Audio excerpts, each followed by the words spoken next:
Hello everyone, welcome to the GLORIO Chat, the best anime podcast on the internet. I feel like I've taken some permanent psychic damage watching anime this week, preparing for this episode. I had Dragon Maid episode 2, which we'll talk about. Had to process that. I had the premiere of the Idaten Deities Only No Peace. I had to process that. And then I marathoned about 6 episodes of To Your Eternity last night, which is never a good idea. Are you telling me that you are not personally invigorated by the opportunity to participate in discourse? Oh, there is some discourse for sure. And you can prepare to deal with the episode 2 of D-Side Traumerei live on tape later in this podcast. I know you guys have had to coming deal with up that on as well. this episode of the GLORIO Chat. Yeah, and then capping it off with that many episodes of To Your Eternity, which is not exactly the most let's say chill experience as far as watching anime goes. It's been a lot to process this week. But look, at least you didn't have to watch the pedophile show. We dropped that one on Zig. Well, we'll get into what I did watch, which was on par with or possibly worse. But anyway, that is the state of anime in summer 2021, unfortunately. But nevertheless, it is our journalistic duty to cover these things. So let's get into it, I guess. On the episode today, I'm Gel. I'm joined by Iro. I'm still here. I'm not dead yet, even though everything, despite it all. Okay, you're getting closer though. Getting closer. But just like Joe, I'll keep fighting. And hasta ver la luz. Also on the podcast, G. Well, we really want to talk about being 1 foot in the grave. As of this podcast, I officially joined the ranks of decrepit old men, according to anime. Now that I have a 3 as the first digit of my age, I might as well be a senior citizen. At this point, narratively, my only purpose in life's story is to offer some sage advice to a young punk, and then maybe sacrifice my life to teach him an important lesson about the sanctity of life or something. I don't know. Did you immediately get gray hair and a mustache? Yeah, you know what? You just drew the 5 lines on your chin, right? Yeah, exactly. I would say that's a bit broad. You could also be the pervert. No, you gotta be I feel like you gotta be a tiny old man to complete that transformation. I'm trying to think of... Actually, you know what? The last 30-year-old character that I have watched was... what was that awful show? Uramichi Onisan. The season. He was 30. He's 31. He was 30? Okay. And he actually looks like a still relatively young man. Sure. There's hope. I will say, it's look, I'm not about to do the whole I was a young punk and I didn't listen to the old men around me, but I will say the timing was uncanny that about roughly 2 days before my 30th birthday, I began to feel a twinge in my back. And I was like, "Oh, you're kidding me!" It's coming for you. It's like clockwork. It actually is like clockwork. They weren't lying. Oh, I'm going to refrain from making any further comment about what happens after you turn 30. But all right. For the listeners who do not know, Gel is actually 56 years old. Yes, yes. I'm actually 78 years old. Yeah, so. Suffice to say, I am also not dead yet by technicality. Yes. Thankfully, still with us. And then now everyone's bragging about that. Back in my days, we didn't brag about not being dead. Oh, damn. Well, as you can all hear, we are also joined by Aqua this yes, this there is episode. also someone who can't speak English properly on this podcast. For the record, I do want to be referred to as the real Slim Shady from now on. Ah, yes. Well, if anybody is wondering why that might be the case, then that segues into our shows we're going to talk about. I'm sorry, Aqua. I watched 8 Mile. I can't give you that. So, it's been a bit weird this season, as I feel like there's been an unusual amount of shows airing late, and I think there's still 1 or 2 shows that haven't come out yet. There's the Pirate Princess one, but that's a Crunchyroll original. Like I don't think that airs within the like standard framework. Yeah, I of- think Turn that in a might few be weeks. because they're also making a big deal that's gonna be on Toonami here in the States. Looks, So those previews look okay. it looks It looks alright. like kind of pulp adventure trash, but I'm fine with that. Yeah. So, there's still some things happening, and that means we still have some shows that we didn't cover last time. So we'll start by let's talk about with Love the Live. big one. Let's talk about Love Live. Is it We actually doing this? Love Live Superstar, indeed. What and about Aqua- what about Love Live Superstar? Yeah. as our resident Love Live expert? How is Quote it unquote diff- expert. How is it different from every other Love Live show? Good question, Eero. So this is the third/fourth Love Live show because It's like the third real Love Live yes, show, right? yeah, because you Yes. had original Love Live, then you had Sunshine, and then you had like the Nijisaki High School Idol Club one, but that's kind of like a spin-off, which is slightly different for reasons I can't tell you because I didn't watch it. But this is like the third like official one with the wasn't new, that the one like new a battle generation. royale? I think the idea of the Fucking battle Nijisaki royale. one was that they're all like separate competing solo idols and Right. and duos. Like they're not one big group as they are in the regular Love Live. Okay, so for this one, Superstar or whatever it is, Right. Kirby's Love Live Superstar. How is the way they Ganbare their way to the top different from previous Love Lives? Well, that is the main draw against it. Like it is definitely the same show, as in it's still set in a world where being an idol is the coolest thing in the universe, and everyone is... zero controversies involved. Indeed, Because there's no men. In everyone this is show. cool and shines on stage. No, there are men. The main Which character has a Love Live? father, but his face is never shown. Which Love Live girl's gonna have to shave her head this week? Oh Jesus! Okay. Which girl will be censored out of an article when it's posted online because they're holding companies run by decrepit old men who are like deathly afraid of the internet. Unfortunately, this is not that show, but Indeed, yes. this is not that show. But I mean, okay, let's look at it from the angle which is I was just expecting this to be the same show as Sunshine, which is a show I Sure. covered extensively on the blog, and my conclusion was basically that it is a overly like sentimental, not really like that it doesn't just ignore the darker side of the idol industry, but that it ignores the darker sides of life in general, right? Right. So it is just some sort of like happy-go-lucky La Right. La Land sort of thing, which is fine, but the thing is that they filled that in with a lot of jokes that weren't funny, like people saying catchphrases, people acting in ways that is just like people acting like 5-year-olds and not in an endearing kind of way. So it was this really like third-rate kind of moe show. So for this one, a lot of that is still there, but it's all a bit toned down, and they got the writer of the original... the writer is the same guy. It's Juki Hanada, the guy who wrote some GLORIO favorites like Right, yes. Granbelm, like... South yes, Pole.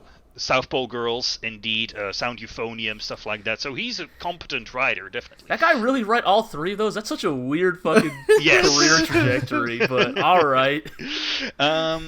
It's the director of the original Love Life is back, and you immediately see that this is a guy with a way better sense of comedic timing than the guy who directed Sunshine. So this is overall an endearing, like, funny, silly show. You know, it's got a lot of slapstick, it's got a lot of, like, quick-witted reactions, quick-witted sort of snarks. The thing is that I do like is that there is a bit of a darker edge this time, because with the previous protagonists, they were like the standard, Ganbare, your way to the top, idols are amazing kind of thing. Whereas this time, our main character, Kanon, is like she's sort of like a grumpy millennial. She's like, oh yeah, I like singing, but you know, I have crippling stage fright, so she sort of actively goes out of her way to stand in the spotlights, and because of her stage fright, she also failed to get into she failed to get into the music program of her high school. So whenever she runs into people who did get into the music program, she has to do the like thing of like, oh yeah, well, you know, I wasn't really sure if music was going to be the thing I wanted to pursue in my life, and you know, I just or she's just like actively avoiding them and stuff like that. Man, so as someone who did not go to an art college, but continued to study art, boy, does that hit close. Indeed. So the fun thing is that the whole like crazy about idol things is now delegated to a side character who is a girl from China who explicitly came to Japan to become an idol. That's okay. Is she the wacky foreigner stereotype? She is a wacky foreigner. Does she got the hair dango? No, she does not have the odango hair. She got the Chinese dress? No, she does not. Actually, the girl with the odango hair that you see in the promo art is not the Chinese girl. Okay. Playing against tight Japan. Yeah, we're really subverting that. Incredible subversion. Indeed. But you have the traditional scene of her like coming up of like main character walking across the street and like humming something to herself, and then the Chinese girl's like, "Wow, you have an amazing voice," and she starts talking Chinese. And main character's like, "Yeah, sure, ni hao, jiao lang bao," and then she like starts running away, and you have a goofy Scooby-Doo chase sequence, and stuff like that. So I think overall this show is a lot snappier, is a lot more like goofy, self-aware, sort of fun. They don't really try to do any grand sweeping messages about like, oh, idols, they're so fantastic and they allow you to overcome your differences and they allow you to shine on stage. It's just like, we want to become idols because, you know, we like singing and we're gonna do a bunch of goofy shit in the meantime. So overall, I would say it's definitely an improvement on the show on Sunshine, or at least the one that I watched, right? So I'm still watching this. Yeah, I mean, there's enough fun, endearing stuff in it to make me sort of ignore the well-established criticisms I have of this franchise, and I'm just trying to focus on the fun stuff, which is definitely there. It's just like it doesn't actively anger or offend me like Sunshine did, and then it still has the things that I liked about that show. So overall, I would say it is quality entertainment? ? It sounds like they've made more effort to like inject personality into it. Yes. As opposed to, at least what I've watched of Love Live, especially the original series, where it's like cardboard cutouts singing and dancing. And I mean, the thing is, they've sort of gone through all of the cliche characters already in the previous two shows, so they have to like sort of make stuff up. So now there's like, this girl who is really into hip hop culture, like quote unquote hip hop culture, as she break dances and she raps about how much she likes Hypnosis Mike. Yeah, stuff like that. Does she wear like a sideways cap or something? No. She's the Odango girl. She's the okay. Yes, there's a really good I'm scene. really getting confused here. There's a really good scene in episode 2 where one of the girls who's like an aspiring streamer / influencer buys a crepe, like, you know, one of those like crepes, you know, and stands in the middle of Harajuku and like takes a bite. It's like, this is so good. This crepe from store is so great. And then she like looks around and no one is looking at her. And she's like, well, yeah, screw this. And she just continues eating it and walks along. So there's some fun little bitey stuff. One stupid thing is that they still have a hard-ass student council president character who hates idols for no reason. Of course. Which they have in every single Love Live show. But do they inevitably become idols themselves? Of course. Wait, in the first one, didn't the student council president, like, start the idol group or something? I don't think so. No, I think she was against it as well. In Sunshine, she definitely was. And then here it's like she's like, "Oh, but you guys are bringing a disgrace to our music program. You know, you commoner girls from the regular school program can't Darn. become Here idols." I thought it was gonna be damn an idol. An idol killed my parents. Oh shit. As I lay in the burning wreckage of my family home, as I slowly lost consciousness, See, I now, could gee, see. that would actually be good. Vivi so too. we can't have Yeah, that. I could see the iconic ribbon she wore in her hair, and now I go across the country of Nippon hunting down all idols who bear that ribbon in the hopes of finding the one who murdered my joke. parents. One of the AKB-48. They were all trained. By the One of the same- AKB-48. Same killer. I have to kill these 48 idols. I know that one of them killed my parents. I mean, you guys Shit, are man, joking, we should but write anime. Fuck this, man. you guys are joking, but wasn't My Colleague Was Killed by an Idol with a Steel Beam literally the plot of what's that show called? Inspector. Inspector, indeed. Remember that show? Wow. Yeah. Okay. It is a All right. way better version of The Detective Is Already Dead, a bad show from this season. Oh, yeah. We never talked about that one on air, but I don't think we even put it on the list. read it. You can go read about that one. It's bad. All right. It's no Well, Sherlock Holmes in the 22nd century. That's, It's true. That one's a bit ham-fisted, sorry. All right. Well, you're still watching Love Live, right? So, I am watching Love Live of my own volition. I never thought this would happen. But then again, this is this season. the state of anime in summer 2021. Indeed. So, Indeed. all right. Well, Jel, tell me, was my vaguely half recollected information about the next show on the mark, or? Yeah. Before we get to that, just one last thing. Go okay. read Aqua's Love Live. Oh my post God! Yes, you're right. So that you understand why I'm talking about him rapping about Love Live and why he wanted to be called the real Slim Shady. That took me way more effort than the writers of Love Live have ever put into writing Love Live. Yes. So go read that. And yes. So the next show on our list, another thing that aired since we last spoke. The Idaten Deities Only Know Peace. The next masterpiece from the writer of Interspecies Reviewers and the artist of Miss Kobayashi's Dragon Maid. Oh.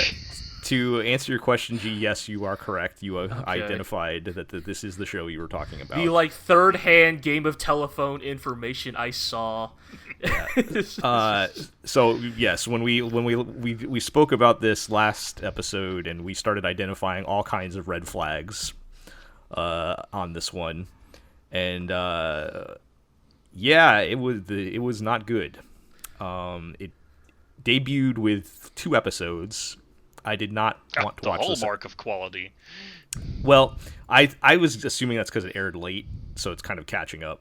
But either way, I did not want to watch episode 2. I only watched the first episode because I felt physically ill at the end of episode 1.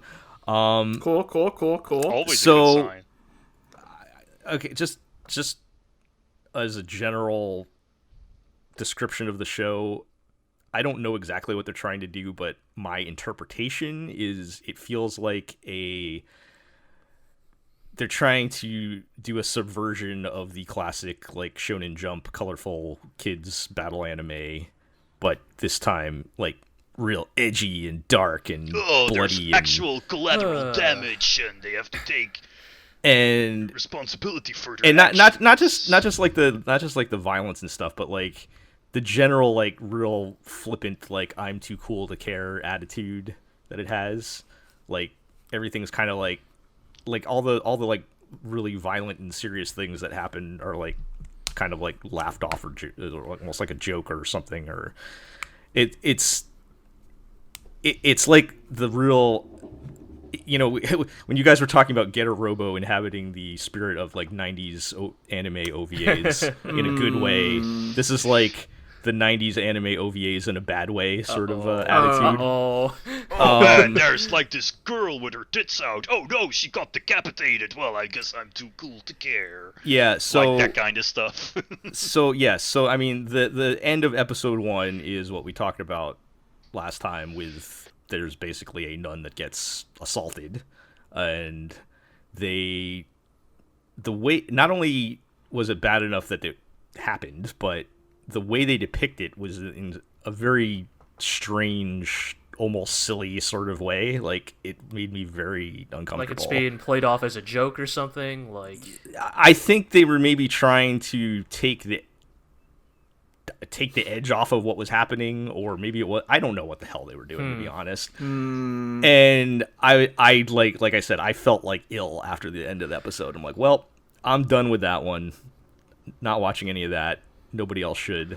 yeah, it seems like, based on, like, you know, the stuff I'd heard about it, like, it really feels like it seems to have taken, like, a really specific tone that, like, you know how we sometimes talk about, like, certain anime, right? Like, oh, like, that's a famous seinen series. There's a certain level of, like, violence and edge to be expected. Right. And, like, sometimes that just comes part and parcel with the genre, right? Your berserks and your vagabonds and Vinland sagas and such. But, like, the way you talk about Idaten, it seems like it has a lot of that violence and edge, but, like, in a very, like, I don't know, like, nihilistically flippant way. Like, Right. Right. I would say, not that I have experience with any of the things you just mentioned, other than the first season of Vinland Saga, but while I felt that it was very violent at times, I never felt as though it was being flippant with that violence. Right, like, you know, your tolerance for the violence may vary, but at the end of the day, the violence is there to, like, evoke a certain tone in the work. Whereas, like, the thing with Idaten, the vibe, it seems like it's very much just like, you know, it kind of reminds me of, like, a lot of, like, I mean, you say 90s, but I'm almost reminded more of, like, a very specific era of marketing in the early 2000s. Yeah, I think I know what you're talking about. Like, if you remember the video game BMX Triple X, like, that's kind of what I'm thinking of, right? Of, like, this very, like, The game your mom doesn't want you to see. yeah. We're, you know, we're gonna hire strippers at our PR event, sort of thing, right? Like, very much this, like, very flippant, like very, like, almost like overreaction, or like almost like a overly committed to the, like, to the presentation of being flippant, if that makes sense. Yeah. Like, I was kind of thinking of, like, that era when you had, like, really cute cartoon characters getting violently murdered. yeah, Right, like that, Happy that, Tree Happy Tree Friends, stuff Friends, that, like, that. so Yeah. that's why I say Yeah. early 2000s. Yeah, but, so because the thing, like I said, this feels like it's almost like trying to be a subversion of like a colorful kids battle shonen Right. show, and it looks like that, like the character designs and everything. right, it's almost a shame, because, like, I watched the PV and I was like, man, this is actually, like, a legitimately really like fun looking art style, right? Yeah, like, no, I the- actually the- do think. And like I really don't want to give this show credit for anything, but it does look very nice. The visual presentation is really good. And then I was remembering, oh, Mappa made this, so people probably, like, Eh. Yeah. died to make this thing or something. So a waste of talent, really. And you know, please don't watch this. Should have just spent this money on Dorohedoro season 2. You know, Yep. Yes. Or Garo, Vanishing Or- Line 2. the movie, yeah, or Razor Bahamut season 2. or like literally any number of, like, Mappa things they have made that are, like, legitimately great in spite of the nature of their production. Since they never made Razor Bahamut season 2, that would have been cool. Yes, of course. All Made right, in this way. let's move on. Okay. Oh time boy, for, rubbing my hands together. So Everyone, the three manga readers here rubbing their hands together. Yeah. So for the purpose of the podcast, I marathoned the back half of To Your Eternity and watched the 2 new episodes from this season. Wow, When we Strange last Tale talked, of Gugu. we had just started the Gugu arc, so I've survived that. Yeah. You know who didn't? Come on. Oh, come on. Yeah. Gugu had a hard life. Yeah. He also had a short life. It was good. You know, they got me. I definitely think it was the show at its best so far, without question. I don't know if by the end of it, my ongoing criticisms of the show have been addressed. So, the main thing, and it's been a while since we talked about it, so to refresh everyone's memory, so the main things are, like, I really don't like the meta plot of introducing the monsters. And now that that's become more important to the plot, that has kind of decreased my interest a bit. Like, spoilers, Gugu did not have to die if not for that monster thing. Right.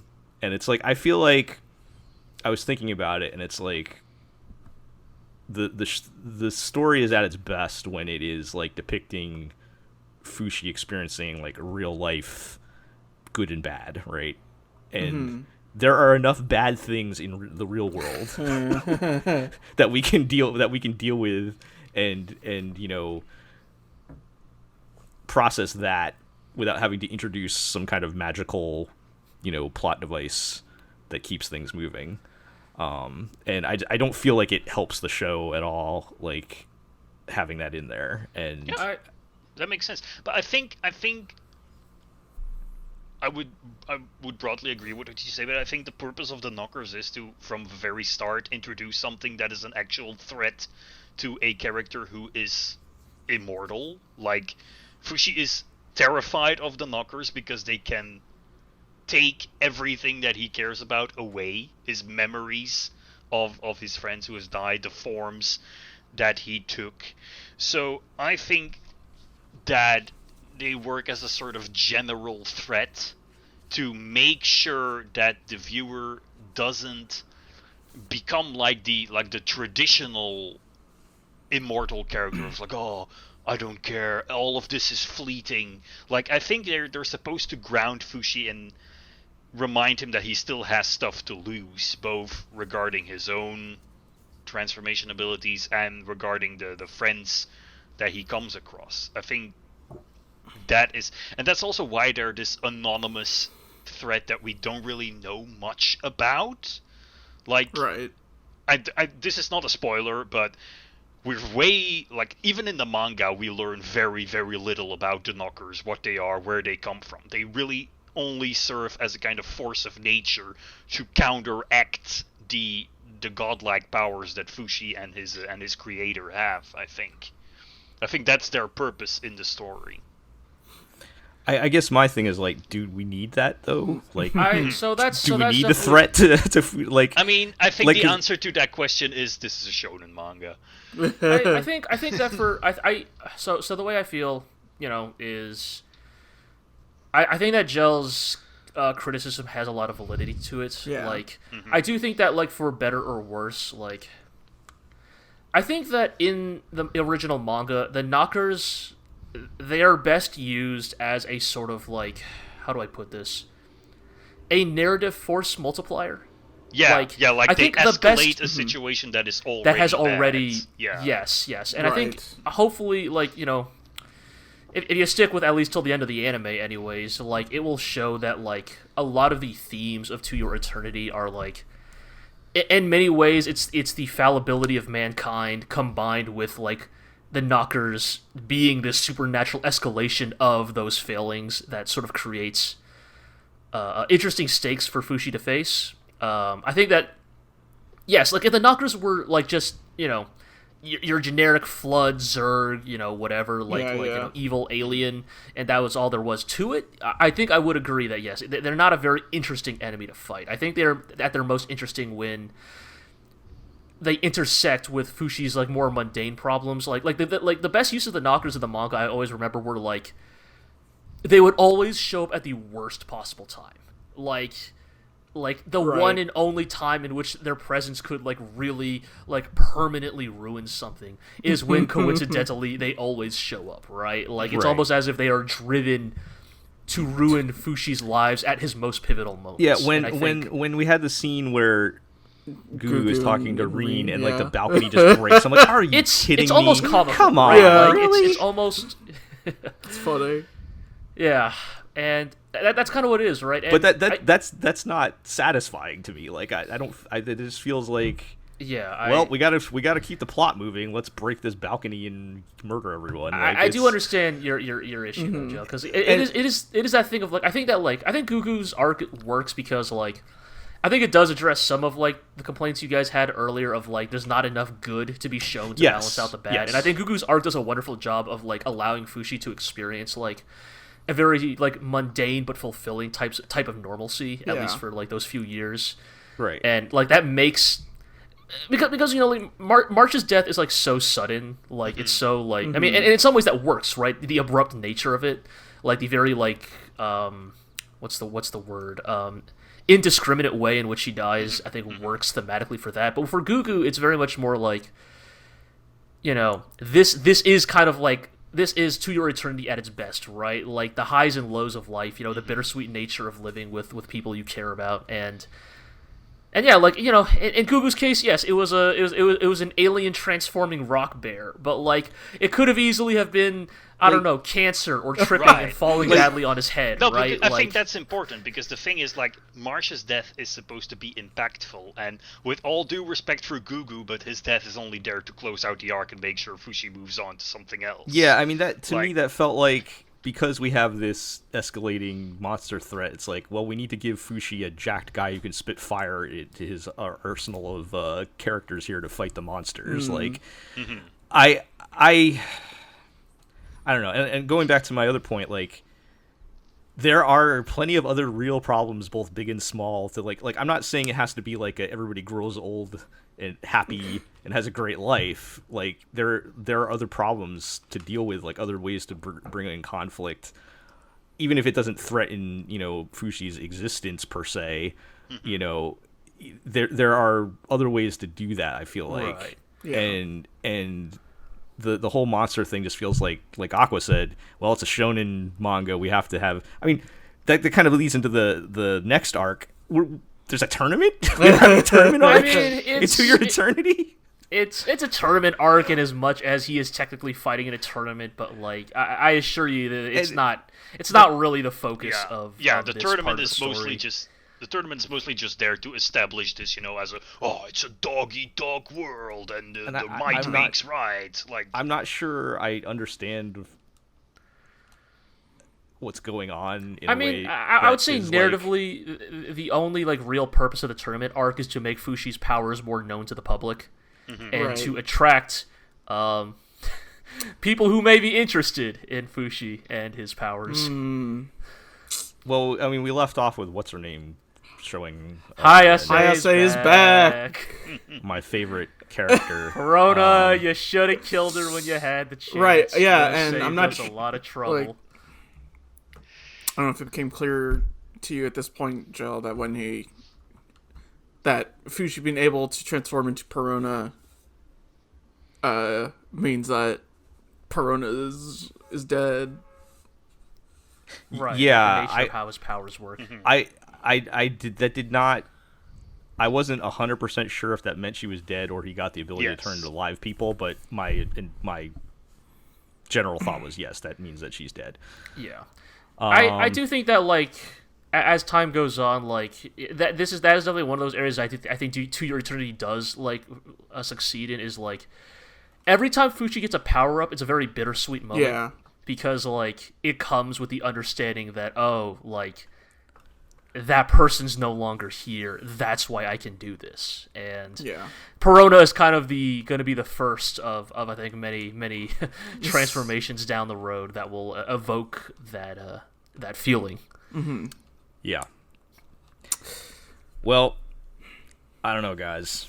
No, I get it. Like, I you know, understand. it's like, and it's also like it's also kind of a rough adaptation, if I'm being honest, right? Like, it really has not. I mean, that's kind of what I've been wondering, is if there's some of the maybe nuance or mood that's getting lost. I don't think that's necessarily the fault of the adaptation. The thing is, with a manga, there is more for you to interpret. When you're reading a manga, you can set the pacing, you can set the mood. There's that. Sure. And when it's adapted into an anime, that stuff is always, you know, given an interpretation by a director and a writer.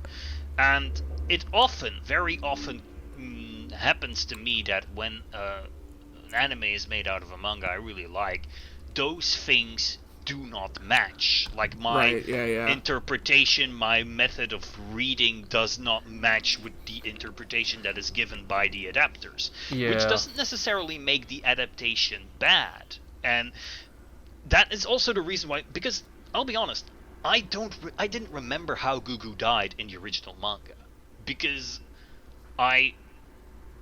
to me that is not one of the memorable parts of this series. Right. But in the anime, that's like the climax of... Right, and they pay a lot of attention to it, whereas in a manga you can be like, you can, you know, stress the things that you like and sort of move on from the other stuff. Okay, that's it. I'm going to disagree there, because watching the anime, Gugu's death is the only part of this arc I could remember. Like, I mean, that's valid, right? These are like, all... I literally did not remember any other part of Gugu's arc. Like if you ask me what my memory of Gugu's arc is, it's like, it's his childhood up until he gets, you know, his face smashed and he wears the mask. And then it's his bittersweet sacrifice to allow Fushi to win. And it's like, that's kind of my memory of Gugu as, like, but, you know, that's Fushi's perfectly cool, fine. fire-breathing bro. That's like, just all the stuff thing... in the middle was, like... Manga allows for more personalized interpretations, whereas with anime you get one interpretation and that's it. Yeah. And, you know... Usually, I mean, the people who work on anime are very talented, but usually that's going to be a bit more of a generic interpretation. And I think that might also be the reason why we've been so often disappointed by manga adaptations and have tended to gravitate more towards anime originals. Like the shows that we like at the GLORIO blog very often tend to be originals. Right. Yeah, no, I think that's all a good point. We even talked about, too, from my perspective, waiting, 8 episodes for Fushi to become an actual character. Right. Which, if you're reading the manga, you can blow through that in an afternoon or something. But I had to wait, 3 months. If you were reading the manga as it was happening, that also still took quite a long time. Yeah, that's fair. But it's a different, I don't know. Feeling, It's a different feeling. So I don't know how much of the adaptation affects that. I'll also admit, I'm just really not in the mood for this type of... Oh, sure. Yeah. I think that's intensely fair. emotional, you gotta be, in the mood for that kind of thing, too. And I'm just, right now, in the state of the world in 2021, I don't need something else making me sad. I mean, that's the thing, right? You have to be a sociopath like me who can see something and be like, oh, yeah, that's sad, but then also completely not feel sad at all. I appreciate the use of tropes and writing to induce a feeling of sadness from the web. I mean, the fact that I was already behind by 6 episodes, because I kind of did not make the... I mean, also last season there was a lot of good last anime, season was that's a thing. But, it's crazy to say, but I wouldn't blame anyone for dropping To Your Eternity in spring 2021. Which was the 6th best show of that season. Right, it's fucking crazy to say, but To Your Eternity probably didn't even break the top 5 of spring 2021. It's... And heck, it very much feels it's only in a season like the one we're currently in where this show might even have a chance to turn it around in people's eyes. Yeah. All right. Well, we'll see. I'll probably. I don't know if I'm going to be on top of it every single week, but I'll probably. Well, on the bright side, it's not a full 2 seasons, right? It's only 20 episodes. Okay, so there's only, All right. Only a handful left. It's gonna be on break for the next 2 weeks because it's on the NHK. Oh, really? Whoops. Okay, great. Oh, well, for the that's one less thing to watch this season, I guess. Uh-huh. All right. Well, we won't be talking about that next episode. All right. Let's move along. Let's talk about Get a Robo arc. It's time to kill some dinosaur bastards. Which you guys mentioned, you're watching in conjunction with Get a Robo Armageddon. That's yes, correct. welcome Welcome to GLORIO Robo Armegeddon, your impromptu Getter Robo Armegeddon watch along mini podcast hosted by Eero and I. Hey, I'm watching. These are my first Getter shows. I would say I'm equally flabbergasted with each one. I have no idea what's happening in the plot, other than we get in the robot and we fight the evil guys. Well, both of them are like sequels. Neither of these is a starting point. Right? Like, no. Yeah. It's so I don't know how you guys want to do this. Do you want to talk about Arc first, the new show? We'll talk about Arc first. How you want to deal with it? I will hand the floor over to both of you. Sure. So, Getter Robo Arc kind of continues along the trajectory that had been established by earlier episodes. It is very much about the building up of the new Getter team, formed by Takuma, the son of Ryoga Nagare, the original Getter pilot, and his two compatriots. I can't even remember the name of the future-telling guy, the clairvoyant guy. Monk guy, and hybrid, half-human, half-dinosaur man. Because his name is Baku Yamagishi. Oh, Baku, yeah. Because in the lore of Getter Robo, after the human dinosaur race war of the original Getter Robo, they established diplomatic relationships because it was a classic situation of like, you dinosaur people may have literally attempted to genocide the entire human race, but now aliens are coming out of the moon, so we have to team up to fight them because we might like literally have like centuries of racial animus between the two of us. We're both still Earthlings, not like those alien bastards from the moon. So that is why the dinosaur people, the Saurians, and the humans now generally get along. Was this manga written by Ozymandias from Watchmen? Real quick, when we say dinosaur people, how dinosaur versus people are we talking? What's the dinosaur to person ratio? You saw a saurian in the latest episode. What would you describe that as? What if a dinosaur had like a human head on it? I guess big lizard guys. They're like full on Toku villain. Like there we go. Yeah, like they look like they're wearing rubber suits. But they're like humanoid. Dinosaur body with a human head. That's like the opposite of what I would imagine. I mean, they're like, I guess it's like they're like large, scaly humanoids. Yeah, right? Okay, yeah. I'll have to look it up. Tails, like it's like I'm a cat girl, and it's like a cat with a girl's head on. Yeah. I'll have to look it up. But I was just curious because I was envisioning like just a literal dinosaur head on a person's body. But yeah, so they're kind of establishing the stakes. They're setting up our new trio of Getter pilots, and sort of introducing Takuma's like motivation for becoming a pilot, because it turns out that his mother, who is not given a name other than being called Takuma's mother, who married Ryoma Nagare and had him as their child, is killed by evil scientists. And this is important because evil scientists is a like enduring theme in Getter Robo, because in Getter Robo, all things are powered by Getter rays, and Getter rays are like basically mankind's ability to harness the power of evolution. Sure. Getter Rays very much feels like somebody in the 70s like read a poorly translated article on radiation and decided, that would be a cool thing to power robots with. I mean, it's spiral power, basically.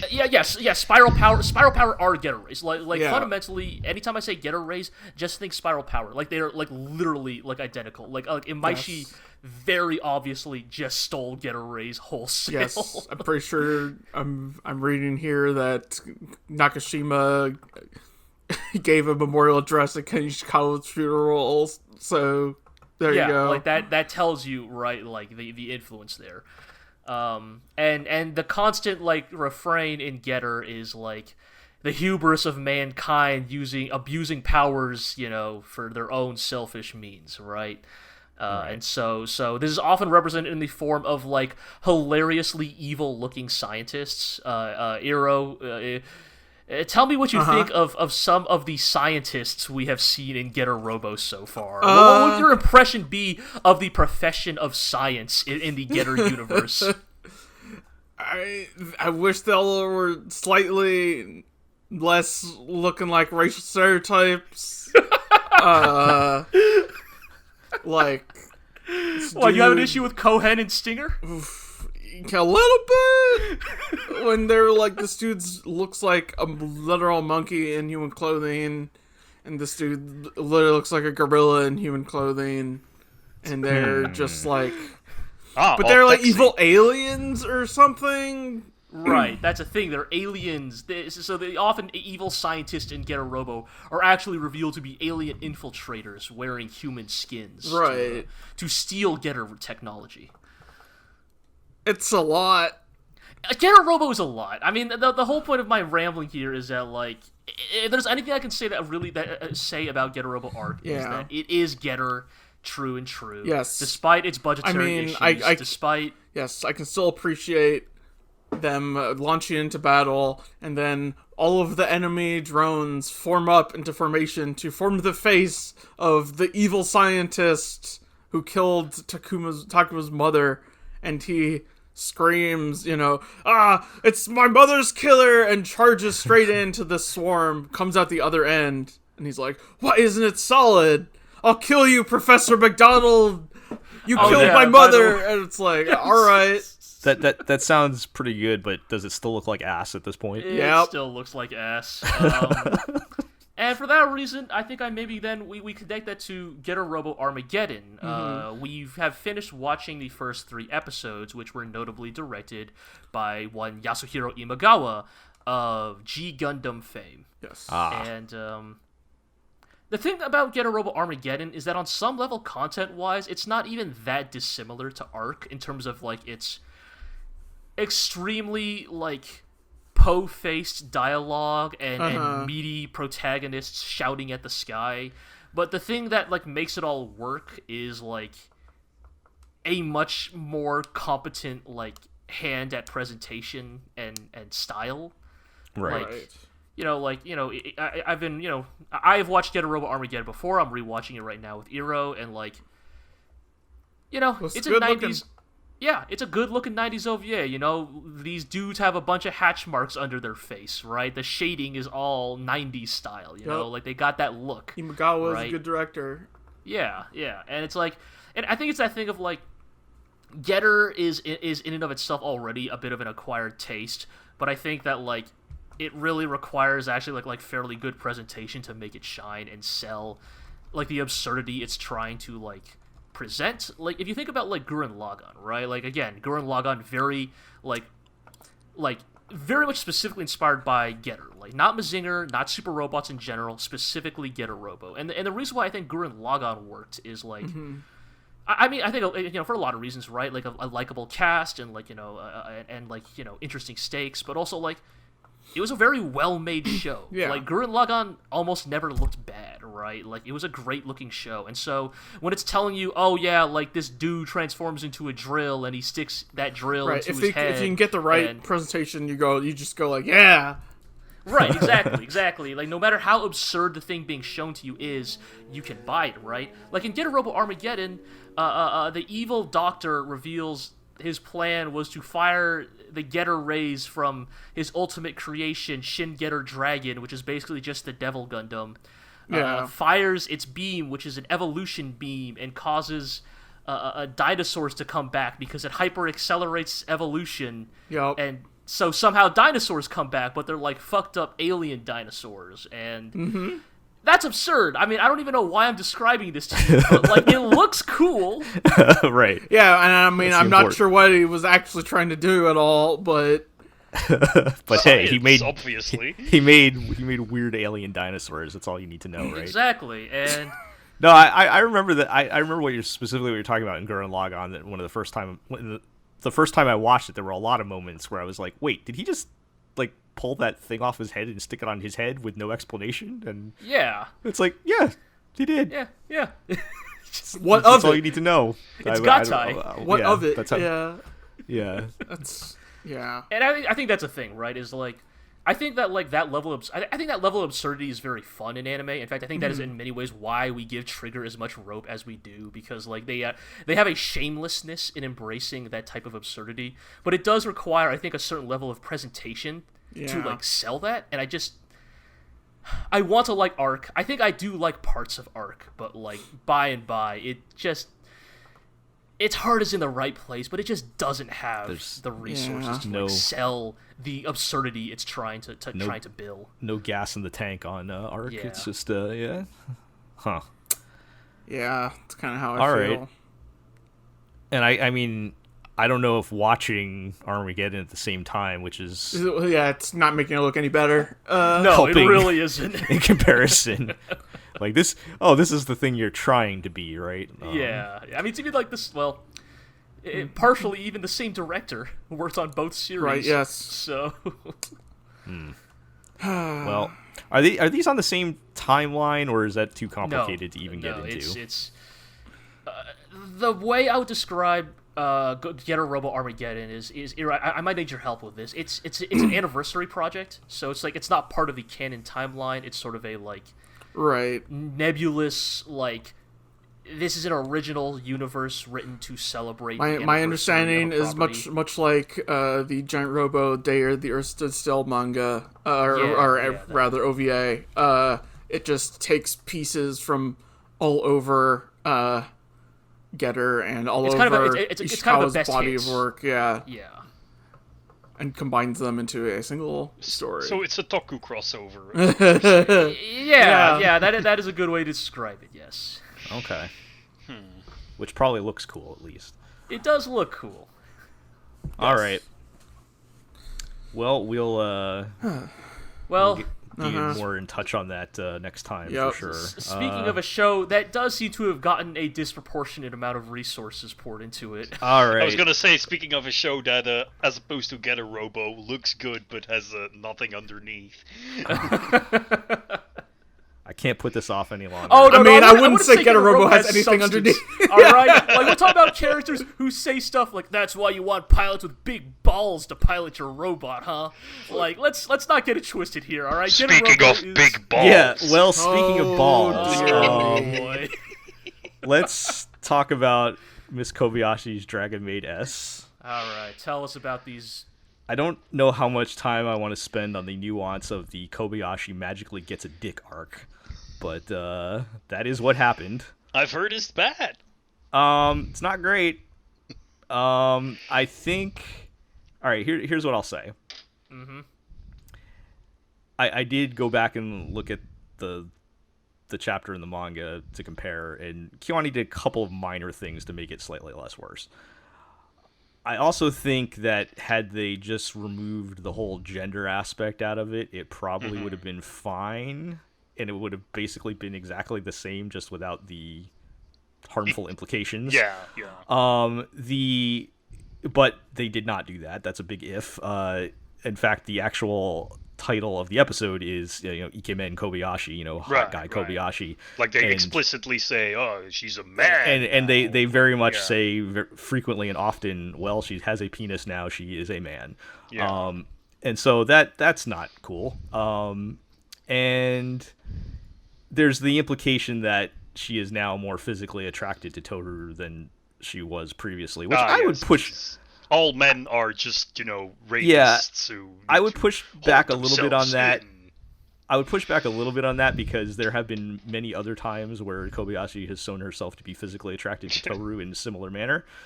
But I know what they were going for, and it's a little gross. But like I said, if you had actually just taken the whole male gender aspect out of it, it would have been fine. It actually probably would have even been funny in a couple of spots, because ultimately, like I said, the main thing is that no matter what's going on, Kobayashi still loves Toru, and Toru still loves Kobayashi. That would be the funny thing to me. The evil dragon is like, "Aha! Let's see if you still love each other when I turn you into a man," and then they still love each other. Yes, that would be the funny thing. Which they do, and again, had they not had that language in there, I think it would have been fine. So yeah, that happened. I mean, is it resolved by the end of this episode? Yes. Or like, so then I guess it's like The whole thing was just for one cheap Great. joke, right. basically. I guess then the question is like, what does that entail for like the rest of its run? Right. It does. Does this poison the well enough, or is it like No, I don't. Or is it think like does. looking back is good? Like let's just assume that let's just say magically the rest of this season of Dragon Maid is great. Then is the thing you say in hindsight, wow, that was really good. To shame about those first 2 episodes, but otherwise like still solid. Or is this a sign like, of things to come? Like, No, I would say it changes nothing. If you were willing to swallow the amount of hot garbage that Dragon Maid throws at you in the first place, with all the other problematic areas it touches into, this will probably not be any different for you. We're always going to be in it for the long haul, no matter what. I mean, I think the thing is that this is not necessarily a huge difference from the usual kind of hot garbage this show throws Yes, at you. that's basically what I'm getting at.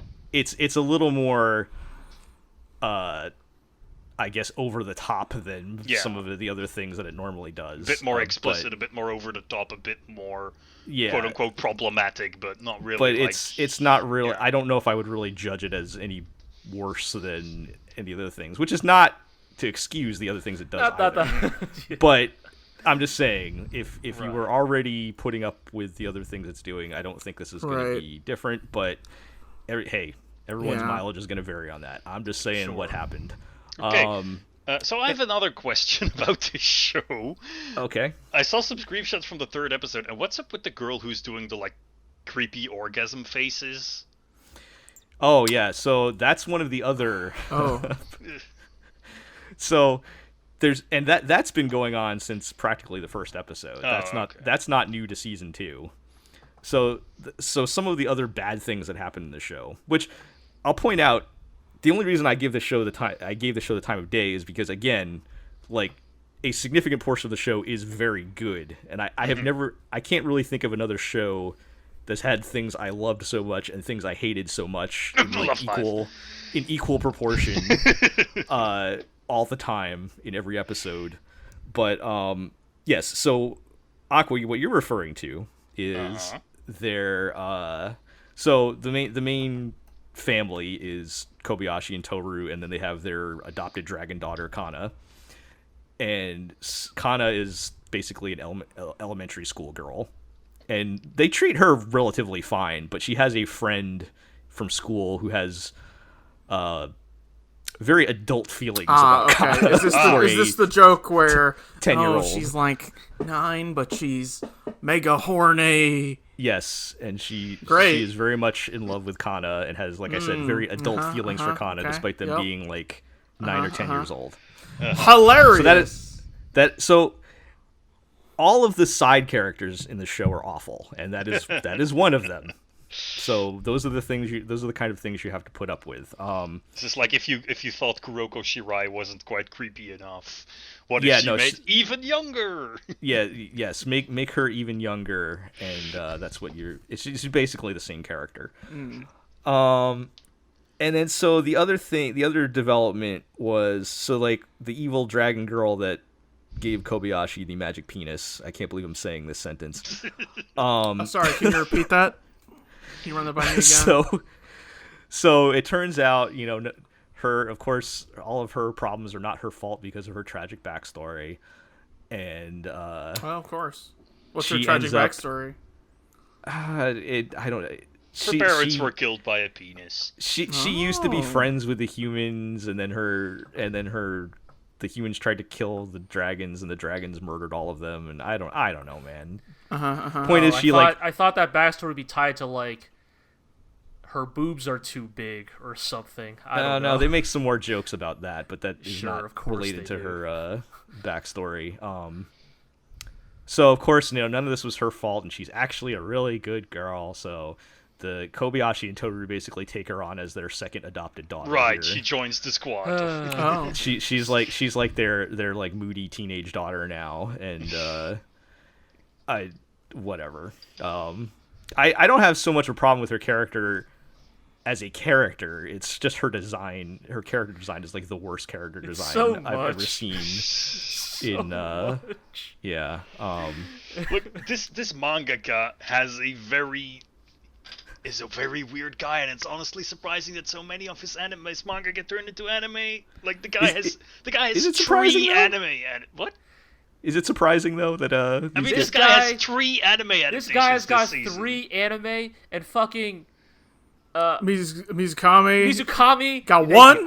I'm so glad Iro knew exactly where my How brain come was going. Mizukami only got 1 anime? Mizukami only has 1, and it wasn't even that good, and it was maybe arguably the worst thing he had ever written, and that's the one that gets turned into an anime? I mean, that was an anime original, though. Yeah. But yes, still. Yeah. We were... It was a simultaneous. Punished Mizukami, a man denied his rightful anime adaptation. Just saying, what if KyoAni took all of the money they're putting into Dragon Maid and put it into something? That's the thing. Like, I don't understand. Just like Patrick Star, what if we moved all this money over here to over here, where Mizukami is? I just don't understand why KyoAni continues to try to clean up. They know where their bread is buttered, and like they're very. And I also honestly, I think we sort of overestimate how much say anime studios have in the project they adapt. I think KyoAni has a lot of say at this point as what they want to adapt. But I think you're right to a certain degree. Like stuff like Violet Evergarden is specifically stuff that came from their light novel contest. But I think that at the same time they also have to do job work to keep the machines running. I think this is like the equivalent of like Trigger doing that. What is it? When supernatural battles become commonplace. Right? I don't know. They only did that once. So that's a thing, right? It's like Dragon Maid's real popular though. Like everyone I forgot guess... that thing happened. Like this is I feel like this was a real legitimate business decision that they thought they could turn this into something good. But I should probably save this conversation for when we actually get to talking about our backlog. But like I feel like the thing that like. You're totally right that yes, Trigger has totally done that sort of gun for hire work before, but they haven't actually done a lot of that since. And the question, I guess I'd have to straight up talk to somebody at the studio because otherwise I don't know what the story is. But I guess my question is like, if they needed to do projects like that to stay afloat, how come they haven't done any since, right? And like. And it's just a question. And the answer you might come up with is, well, maybe their original projects have been financially successful enough that they don't have to rely on that type of keep the lights on projects. But if that's true, shouldn't KyoAni be the king of our original projects rake in so much money we don't have to quote unquote deign to deal with this type of work, but they clearly still actively pursue it. On the other hand, you might have to keep in mind the fact that KyoAni actually spends way more money than other studios do because they actually pay their animators. That is true, and so I guess that's the thing, right? Is I don't think we want to wade into the KyoAni Dragon Maid discourse that has been popping off the last few weeks, but I guess the idea is if something like Dragon Maid is required so that KyoAni can continue to operate the way it does, then I guess all the more power to them. I guess I just wish that the otaku themselves did not. I actually think did not give projects like this so much money. Yeah, and I agree. I don't even want to talk.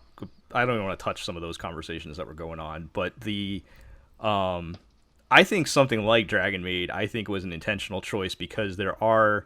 I keep talking about all the bad stuff, but there's a lot of stuff I love about it that KyoAni is very good at. The slice of life, found family type of thing that's going on with it is very good in the story, and they play that up as much as they can. Particularly if you compare it to how because the manga is just pure, borderline porn trash comedy, and KyoAni plays up a lot of the more slice of life family type of aspect of it, which so I feel like. I mean, again, we can only speculate, but I feel like this was an intentional, they saw something in this thing that they thought they could adapt. But my thing is can you pick something that you don't have to totally gut to make it work? Yeah, I mean, I think it's probably a combination of all sorts of factors, right? The stuff they want to adapt, the stuff their sponsors make them unblack, the stuff things that they know think are will going to pay, be commercially the stuff that they have publishers that they have contracts with or something like that. It's probably a combination of all sorts of factors. Yeah, maybe they're getting handed like a pile of trash, and like out of this pile of trash, this is the one we think we can make the best anime. All right, but why start with a pile of trash? I'm just saying. All right, look, KyoAni. I get that you guys have a certain angle, you have a certain alley, a lane you guys like to stay in. And in this world where Gainax is dead and gone, look, like, KyoAni, we can hand you Spirit Circle on a silver platter. Damn. Like, if you need to adapt, KyoAni doing Spirit Circle, huh? If you've got to adapt a Mizukami manga, like, Yeah. take Spirit Circle. That would be perfect That's for KyoAni. never gonna happen because Like- Spirit Circle was cancelled and the publisher has no interest in selling more Spirit Circle stuff. Wait, it was canceled? Oh, it ended. What are you talking about? It ended. Was it? Oh, Yeah, it had a never really mind. good ending. It had, like, maybe the Sorry, best I Mizukami must ending. have confused with something All right, else that had we're down a Spirit very inside. specific rabbit hole that no one's probably going to care about but us. But I do have to ask, Ira, how would you feel about KyoAni doing Spirit Circle? Do it. Fuck it. Let's go. If they can put the power behind it that it deserves. Okay. Yeah, like I'm not gonna tell KyoAni to adapt. Look, I don't have anything against KyoAni is a very talented studio. I just don't like any of the shows they've done. Like, Right, but if they adapted Spirit Circle, if then they there did a would show be. that I would like, that I'd like it. Yeah, I'm not trying to be like super facetious here. It's just like their style Right. of show with that. I liked type half story. of Violet Evergarden. Like, Yeah. you know. What was? God, I can't believe I always forget. What was the name of the samurai one? They didn't do a Sengoku Yoko. No, Sengoku Yoko. Look, Oh. I'm not saying I would want KyoAni to do Sengoku Yoko. All right, I'm just saying if you had to adapt a Mizukami manga, there is one that would be like suitably like. Problem is that it's true that's not marketable. Like, so it's over. Of course and, not. like, yeah. But I want to mean- see it. I do find it interesting that they don't do more originals too. Like, I you mean, think- my big question is why didn't they do To Your Eternity? Because they did do a silent voice. That is a Yeah. good point. I could see them doing To Your Eternity. They probably would have handled To Your Eternity a little bit better than the Brain studio that's space, currently yeah. handling it. Yeah. I could see them doing that. Have they done any originals since Tamako Market? Define originals. Like, are there Like, Are there- entire A Are lot there- of are there Violet light Evergarden novel- was originals. are there yeah. light novels contest submissions in They did KyoAni Tsune, originals? the archery one. No, I mean like absolutely no material. Like not counting I their. don't know if they their- do those. Yeah, Tsune, the archery one. I thought that was a manga. Was it? Yeah, I thought that had something. Oh, Yeah. Hold on. let's Because I can look that up. literally only think of Tamako Market. But anyway, Kyoto Animation. It was a light novel, so Alright, sure. yeah. Anyway, I will continue to watch Dragon Maid and suffer. both be delighted and suffer simultaneously. Oh yeah, dude, it might have been Tamako Market. That's the only one I can think of. I control F original. There are not that many entries in KyoAni's Yeah, I find that strange for a like compare them to like PA Works or somebody who puts out an original like once or twice a year or I something. think the thing is, whenever they do originals, they like adapt, like they do an original story of one of their existing adaptations. Like I think Right. most of their movies are original stories. Yeah, they inject a lot of original stuff into their adaptations. Oh yeah, like their yes. adaptations are so like heavily edited that they are essentially original stories. But you know, Right. still, it's Yeah. But they have something that they're working on Yeah. off of. All right, all right. Well, Let's how put about we that talk about a tangent real aside. anime Oh original? boy. A real anime I didn't know. original. I didn't think we were ever going to talk about this show again, but you guys said some Yeah. stuff went down. Is it? Oh, is we it? got- Yeah. I don't know if it's Yeah. Oh yeah, Eero. So- No. I don't. I want to preface this by saying I'm saying yeah about how much fun I'm going to have explaining this. I am not saying yeah to the events portrayed in the following episodes we're so- about to describe. All right. Let's tell everybody what we're talking about, which is D-side Traumerei, the animation. And let's set G loose in 5, 4, 3, 2, 1, go. Okay, so D-Side Traumerei is basically like Say extremely trashy Persona. right. It is very Persona adjacent, teen problem, and we gotta go into the dream world and power up and punch the They yell, punch they the yell CG knock her up monster instead of Yep. Persona. Yep. Right. You mean knock her up? Her We gotta up. knock We her gotta up go in the dream world and go knock her up and power up and punch the the CG monsters, and then the victim of the week will have their mental issues fixed by us defeating Punch the depression monster in the face. And Yeah, and if they've got an important design, maybe they'll join the party too. If your character design's good enough to be in a gacha game. Like, I'm not even joking. Like, it took episode 3 for it to actually lock in place where I was like, oh, this is Persona. Okay. Right. Like, extremely trashy Persona. Right. I believe one of the selling points for their mobile game is that they brought in the writer of Persona 2. Supposedly the good Persona, so... Wavery hand. I still want to play Innocent Sin and Eternal Punishment one of these days. Well, I don't know. I don't know if the writing's the problem with Persona 2, but the game is awful. Let's go on. So let's move on. Keep moving. You watched episode 1, right? Right, Joe? I did watch episode Right. 1. So, So that's like, pretty initially normal sets up stuff, just right? Like, yeah. Episode Right. 2 escalates like an insane amount. It's I'm talking about. crazy. All right. So for context, episode 1, the guy gets sucked into the alternate dimension or whatever, where they have superpowers. Yep. He gets his superpowers. Now He gets sucked into the TV, and Right. He figures out that he has giant fist weapons he can punch things with, and he meets his two sidekicks. buddies, sidekicks that has. The one was the girl with the Statue of Liberty minigun, and the other one was the guy that had literal rollerblades. Right. Yep. Okay. So pretty standard setup. It was fun. Whatever. Okay. All right. then So episode 2. we go to the next level. Iro, you would call this character the Yukiko equivalent, right? Yeah. Yes. The like. Yukiko Imagi from Persona 4. Yes, The like prim and proper one. She's like council president or something. She wears glasses. Very strict. And they're like, oh, why is she such a square in school? why is she so stern? And so the camera follows her home, where her father is beating her mother on screen. Closed fist domestic abuse on screen. We're not talking the one dramatic slap. No, we're talking this man is repeatedly berating her and beating his her. wife. Yeah.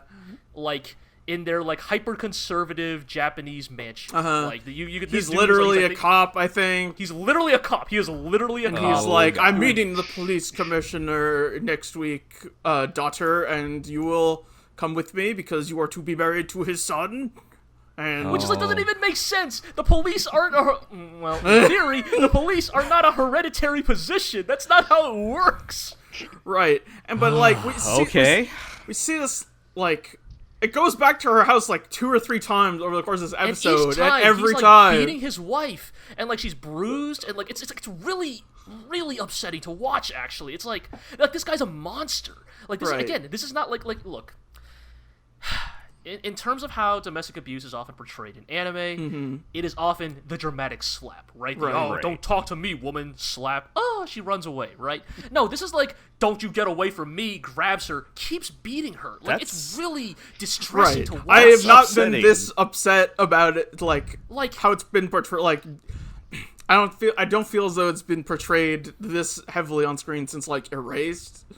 Right, and like it's like, and for what? And purpose, this is not right? Like, this is not the show to do that. No, this is trashy Persona, right? Like, because here's the thing, right? The egregiousness of what is being portrayed on screen doesn't have the appropriate like. Right, they're still just treating it as like, oh, it's her teen problem. She goes to see the main guy in his kickboxing club, and she's like, oh, see, no matter how often he gets knocked down while kickboxing, he gets back up and keeps going.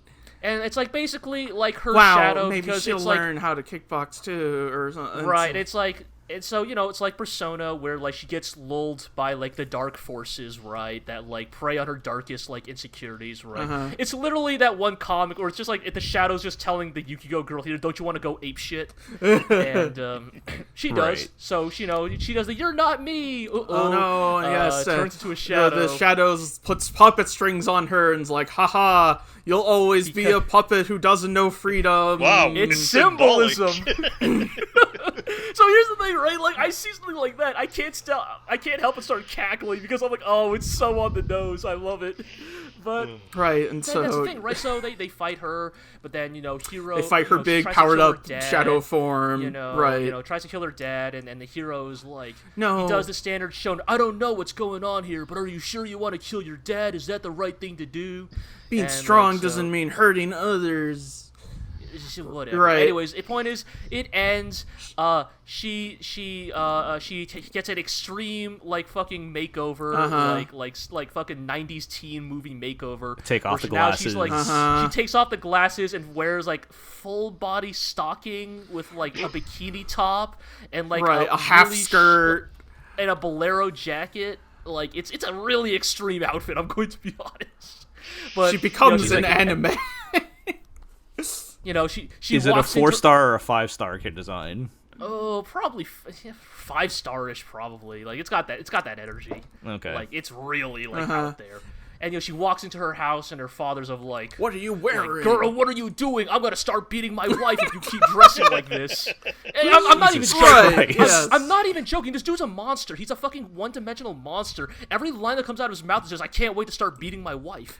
And yeah, fucking. And then here's the payoff, right? Here's the comeuppance. She's just like, I recorded all your conversations, so if you try to touch me or my mom ever again, I'll get you fired from the police. And he's all like, I can't believe I've been beaten. It's not like I, a police commissioner, could use my huge resources and deep corruption to, bury all of this. Nope, I have to acquiesce immediately to your demands. Or the fact that he still thinks it's okay to beat his wife is he doesn't get punished. Thing. He doesn't get punished. He gets off scot-free.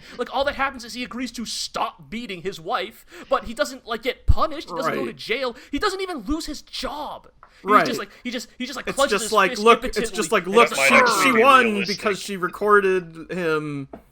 Yeah, and it's just and on one hand, it's kind of cool that she's she does step up to the plate. She's motherfucker, don't you ever step to me or my mother ever again, right? But it's but then all that's backing it up is a fucking phone recording. Right. If she at least, I don't know. I'm not saying patricide. It should be encouraged, even in cases of domestic violence. But she could have at least been you touch me ever again, and I got persona powers now. I will fucking splatter you across the wall. You can hold him over the edge of the building for a little bit, right? Yeah, he doesn't even do that. So all he just goes grrr and sits back down. Right. I guess I can't beat my wife anymore. And it's Wow. what? I mean, it sounds like there's a way they could have pulled this off, but they went in too deep. You would need the amount of time that not that Persona 5 handles everything perfectly, often does not. But you have multiple hours. You need the amount of time that it spends on, say, how terrible Kamoshida is, right? You can't do it in 12 minutes. Yeah, exactly. When you only have 12 minutes, that's why you just resort to this man beating his wife every time he's on screen. And I feel like there are very, very few reasons why you need to show that explicitly on screen. Right. It's really egregious because, again, I'm of the mind. So here's the thing. I am of the mind that if you are going to be gratuitous, you can. I think that there is a time and a place to be gratuitous in your presentation. If you're trying to evoke a very strong emotional reaction, and you have a very strong emotional payoff planned as a result. I would argue Erased did manage to pull it off. Justifies its gratuity, right? It is. It's nothing but absolutely horrifying and depressingly. Right, so it makes the emotional payoff more satisfying. D-side doesn't do that. And then episode 3 happens. Oh god, we haven't even gotten to episode. So what happens in episode 3? It's the teen problem. What would you call it? The Tamaki of the group. Right, the peppy, twin-tailed, sporty influencer. Yeah. She's the 3,000th most popular user on Twitter, Instagram, or their Instagram. That's pretty good.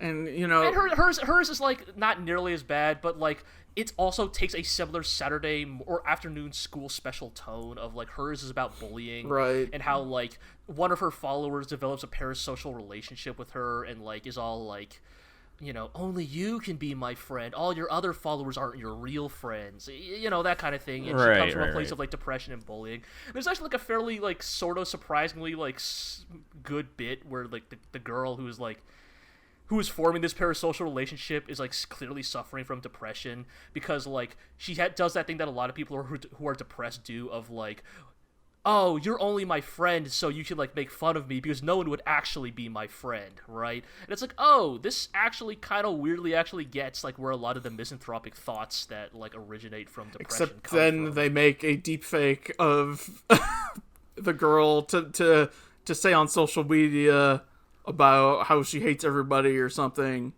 What? Right, and then it goes off the Right, edge. the victim of the week's plan is to take sporty influencer girl and make fake videos of her on social media where she's like shit bad talking other people, right? in, like, it's because public. When the rumors about you are bad and everybody knows that you're terrible and starts leaving you, that's when you know who your true friends are. And don't worry, I'll always be your friend.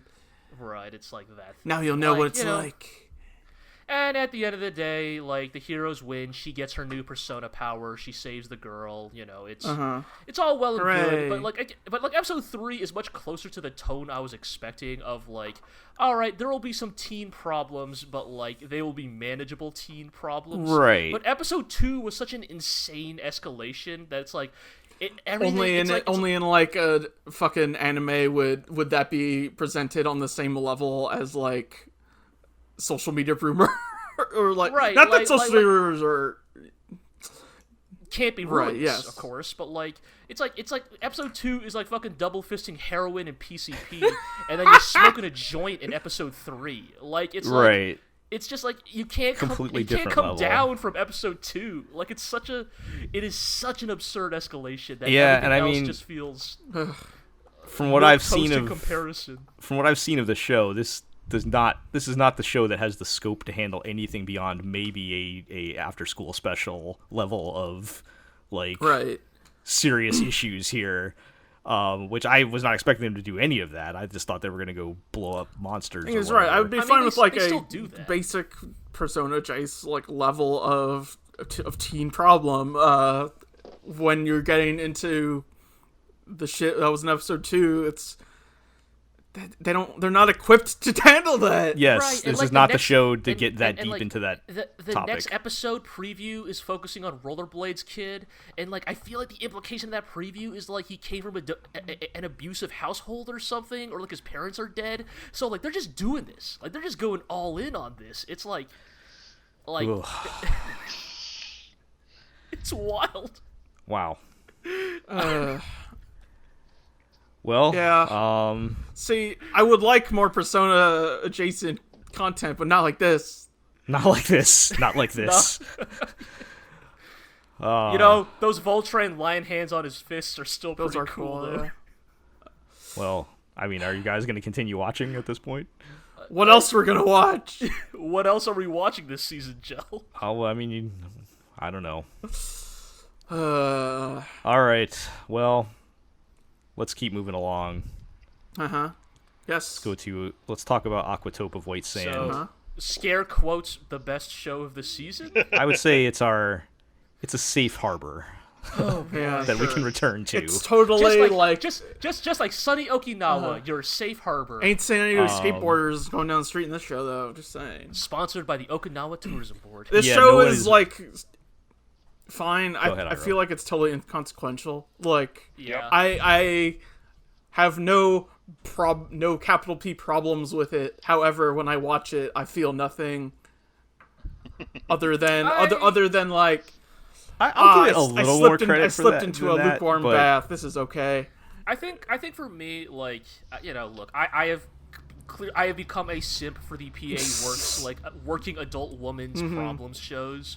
This isn't quite that, though. Like, right, this isn't quite that. So that's a thing, right? This is like the hybrid of all their other yeah, shows because combined. like I thought episode 1 actually legitimately hit me pretty hard with the whole, like, quitting on, like, your dream job sort of thing. Yeah. But then, like, episode 2 where it's like, my dream is over. By the way, I'm 18 years old. I'm like, fuck off. Shut up, child. I can Fuck off, great. kid. Shut up. Like, Yeah. Your life is over at 18, please. You get to be over here feeding penguins. I would gladly give up on my dream 6 times over if I could get it all over with by the time I was 18. Well, first of all, what I'm envisioning is she's going to become a aquarium idol or something like that. That's my prediction for what's going to happen in her dream.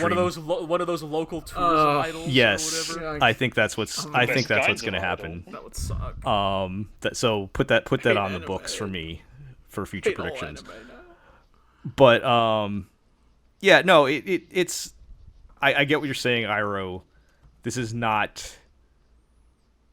There's nothing like Just is what it is. amazing, Like, I don't know. or like, Yeah. but it's not. But I don't think it's nothing either. Right. Like That's it fair. is actually enjoyable. You know, they have that PA Works knack for finding little moments of reality that they inject in there. Yeah, it's like I said, I didn't think I would ever watch a woman give birth in an anime. But Okay, that was a little over the top, but that's PA Works. yeah. Wait.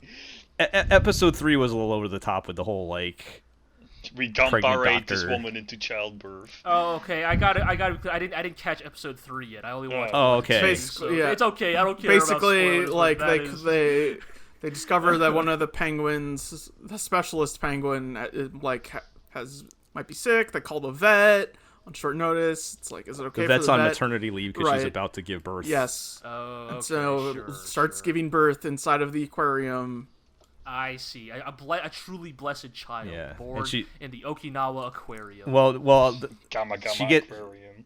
the baby's not actually born in the aquarium, right? She gets. But I rescued mean, by- there is the whole sequence where she's like painfully in childbirth or whatever, and everyone's like, "Oh no, what do we do after we clear all the clusters? Oh no, what's gonna happen?" And then pregnant mother has like a fucking vision quest about how lovely the aquarium is and how lovely sea life is, and the local commie dude kid Shows her like a vision of flies her child in the flies future, by and and, yes. and brings the spirit of her child to her to reassure her that because you were born here in lovely Okinawa next to the lovely Gamma Gamma aquarium, protected by the sea, the mother of all life, everything will be just fine.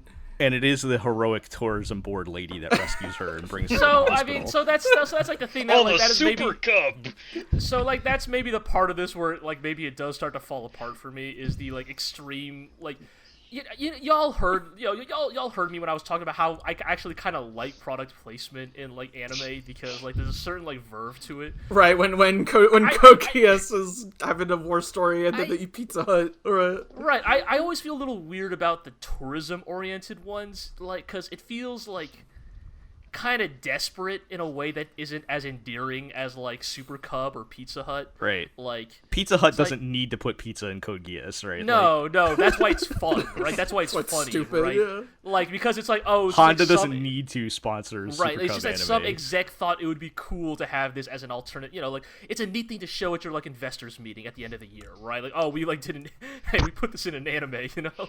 Right. But like when it's a tourism board thing, it's like, oh, you're like actually a little desperate. You actually need this, and like it always feels a little try hard. You know what I'm saying? Mm-hmm.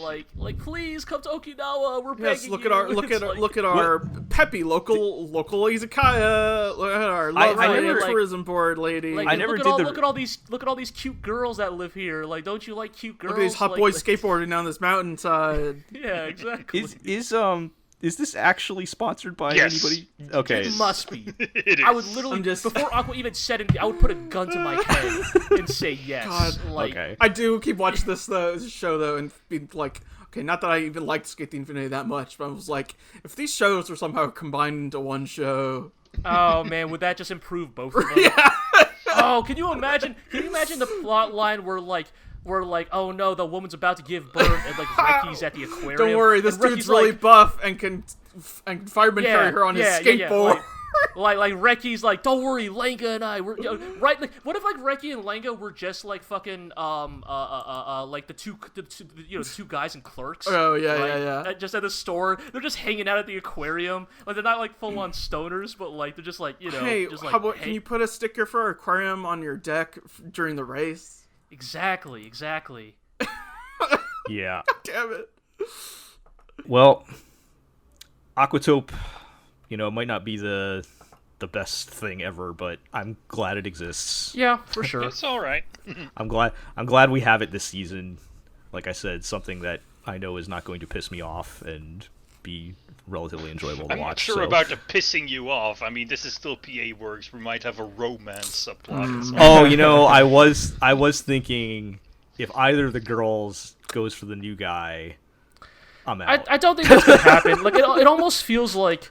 It almost feels like they introduced the actual like we were joking with Reki and Lenga, but like the actual like one male worker at the aquarium almost gives me the vibes of, oh, that's a dude who would be hanging out in the Skate the Infinity version of Okinawa.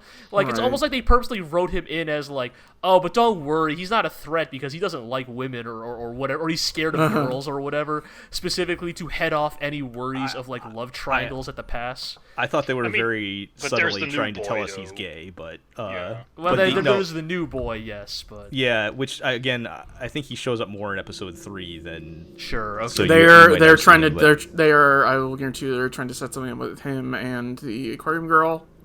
Sure. Whether anything comes of it, I couldn't tell you, but I'll bet you they're trying to set up there's a thing. Cover all the bases. And then werewolves attack.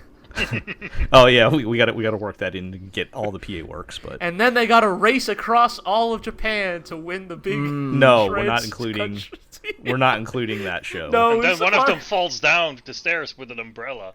Oh boy. Oh, see that now we're talking. That was PA Works. Yes. God. All right. Hey, I'm another defender. Another defender. The another defender has logged on. The 2011 anime, 2012 anime, another. Anyway, let's move on. And let's talk about Sonny Boy, which Sonny Boy. I will point out. Oh, yeah. So one thing we didn't mention, I just for reference, there was a like early screening of episode 1 many weeks ago, but the actual first episode did not air until the 15th. So we're only 2 episodes in, Indeed. even though the first episode we saw like weeks and weeks ago. It's been a while. There was a big gap between episode that and the actual air date. So we're only 2 episodes into Sonny Boy. So there's only been 1 episode since we last talked about it. Right. However, there has been a significant twist since you last saw it. Because since you last saw it, I've seen it and Zig have seen it, and we both really love this show. So Oh, great! The Europeans have arrived with their with their weird art house. Okay, so here's all right. Before yeah, I feel it's funny in hindsight because we were like shitting on Sonny Boy pretty hard. I'm still last going podcast. to, but before we get to that, I will say that I do think episode 2 was better than episode 1. I would agree. Mm-hmm. I think it did a better job of more consistently establishing what was going on with the characters and everything. It didn't make me like the characters anymore or like necessarily like what was going on all that much more, but I think it was a more consistent, like solid presentation of the situation than episode 1, which was kind of all over the place to me, particularly with like how they handled the student council and everything. I think in episode 2, the student council is pretty clearly like the bad guys, right? Like if there are bad guys here, like they're set up as being like an episode 1 menace, and then they get quote unquote defeated, and then it's episode 2, and it turns out they're still up to their old shit. Yeah. So, Right. so I'll say that much. But Aqua, as someone who's going to defend Sonny Boy here, The Sonny Boy defender has logged on. and we haven't heard your opinion on it yet. What are you thinking about it so far? I think this show is fascinating as a sort of raw expression of creativity, and for that I have to refer to the thing in episode 2. I think the appeal of this show is not necessarily in the plot or in the characters. Like, I think we're 2 episodes in, it's already pretty clear that we're not going to get anything resembling a coherent plot out of this. We're not going to get character arcs necessarily. We're not going to get a satisfying mystery. This is not going to be the sort of like Ushikoshi, Zero Escape, Phoenix Wright kind of mystery where everything like is tied up with a nice bow. I think it is more like a sort of a vessel for expressions of creativity, for expressions of abstract imagery, for expressions of straight up bizarre ideas that would not work in any other context. And for that I would say, as an example, the sort of subplot in episode 2 about the weird economy they set up on their island, where it turns out that this one girl, cat girl, whose name Mizuho, I think, has the power. She has the superpower to order anything off of Amazon and get it delivered to wherever they're trapped. So she is basically the only one who can make sure there are provisions. And as a result, people trade with her, and she gets to live in this castle. But it turns out that, which is sort of the plot of the second episode, it turns out that if you trade something with her and you do not give something of adequate value back, the thing you receive from her bursts into flames. Right. And this causes the people to suspect her of to sort of ostracize her and suspect her of, trying to kill the others with stuff that bursts into flames. And they eventually solve this by creating a cryptocurrency. Yes, he invented that is essentially meaningless. That is like valueless. Real cryptocurrency. Yes, well, basically, right. But it is essentially valueless, as in it isn't mined or anything like that. It's just like it's like money. It's fake. So they give it an arbitrary value, so that they can trade with Mizuho without violating the rule that if you trade something that isn't worth anything, it will burst into flames. And I think that's just such an immensely creative, imaginative, galaxy brain kind of bizarre scenario. Just this raw expression of imagination, of like. Right. Almost childish sense. I agree. I agree with that. I thought that was actually pretty neat. My question then is to what end? So that's also the thing. kinda... I don't think there is a purpose, and I think the thing that Zig and I have in common is that we don't really need there to be one. We sort of like it. I mean, no, we sort of like it when stuff is weird and abstract. But you have also talked about other shows and been like, well, why didn't this have character arcs and a plot? I think that's a legitimate point, but I think I was just gonna say, are we gonna lean to these stereotypes of these art house Europeans versus us pragmatic materialist Americans who are where's the payoff? Let me step in as the American does also tend to like abstract. I want tangible storytelling. No, really. I mean, I don't really want to drive a wedge here, really. It has come to my attention, especially recently, that whenever I listen to the podcast, you guys, and by I mean the three of you, really like and appreciate it when there is payoff. You're always like, oh, I'm not sure about the show. We'll have to wait until the finale. Whereas we do love that word. We do love the word payoff. Do not really mind. I think, the thing is, take One Direct Priority, for example. Okay. I haven't even seen the ending of One Direct Priority. Okay. I don't care. Mm-hmm. But because I like what that show has been up to now, I think the expressions of creativity of writing that we have seen up until this point have been good. So we don't particularly care if it's all tied up with a neat little bow. And I think that may be the problem with Sonny Boy. That you have, like, this is just a show that is just about ideas. Right. And it is not necessarily a story. I guess... I get what you're saying, Aqua, and I think there is... At some point, there's going to be a level of subjectivity, right, to, like, how much of that you are willing to tolerate. And like Iro says, it can very much depend from one show to another. You know, on one show you can be like, oh, I just like this for the style and for what it is, because what the style is simply appeals to you in a way that you can't really describe. Whereas for other shows you would be like, no, I need there to be character development. I need there to be a plot. I mean, look, I would never imply that any of us here are like 100% consistent in our tastes or like what we are looking to get out of our media. But I do think that I think that for maybe us greedy materialist Americans, we Ameritrash. I mean, I guess for me it's like I totally see what you're talking about, Aqua. I get that. Like I do think that like watching episode 2, like I was like, yeah, there are some really neat shots in this episode. I think that the way they did the fire was like really really interesting. I think for me it's just like I think I'm with Iro where it's like. I feel like the characters still feel like mouthpieces rather than characters yet, if that makes sense, right? Yeah, like they're kind of just there to espouse certain like ideologies and beliefs. They're Urobuchi characters. But like, but they don't really. I mean, I would argue like Urobuchi works still have like plots and. That's true. That is true. Sure, but it's like. But I mean.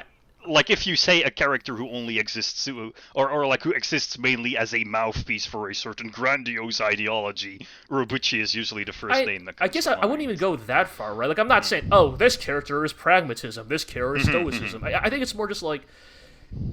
I think it says a lot, I guess, maybe about probably my taste, that, like... I immediately am gravitating towards the Indian exchange student by the looks of things, because, like... Mani, yeah. Because, like... The thing that appeals to me about this type of story is, I'm going to be honest, I was not a huge Lost fan, like not even back when people considered Lost to be good, but the one thing I always did like about that style of storytelling is that sort of Uchikoshi-esque, like, we are caught in an unfamiliar land with unfamiliar rules, and part of the mystery is figuring out what those rules are, right? And, like, what those rules say about our assumptions about society and culture and people, right? And so, like, the parts of it were, like, yeah, like Rajamani is, like, you know, sticking his hand into the black void of the window and, like, recording that, like, oh, like, if I write something on my hand and I stick it in the void, the writing disappears, or, like, I am the one experimenting with, like, the rule sets of, like, our, like, weird, like, equivalent exchange beach or whatever, like, those are the parts where I'm, like, I guess for me, it's like, yeah, it's like, those are the parts I get attracted to, because I'm like, oh, that can be fun, right? Because, like, your assumptions about what the rules of this world are can say a lot about your personal beliefs, and so that's the part of the mystery I like, and, like, but without, like, very, like, tangible character arcs to, like, anchor myself to. Yeah. I find myself kind of having a hard time being engaged because, like, I just don't think the main duo is that engaging. Yeah. You know, the protagonist and the manic pixie dream girl. I straight out hate them, which is a big obstacle for me on this one. I think based on what G said, I think there will probably be more of that in the future, but right now they're still very much focused on, you know, establishing the rules of the world and, like, building because there's so much going on, you know. There's the stuff with, like, when you're inside the school, everything regenerates. When you're outside the school, it doesn't, and their stuff burns down if you trade it with Amazon Girl and stuff like. They're establishing so many absurd rules, and they're sort of trying to weave in some character stuff. But I would agree that it is mostly very broad, very like, oh, here is the pseudo-fascist student council. Here is the manic pixie dream girl who doesn't play by your rules. So I get where you're coming from, and yeah.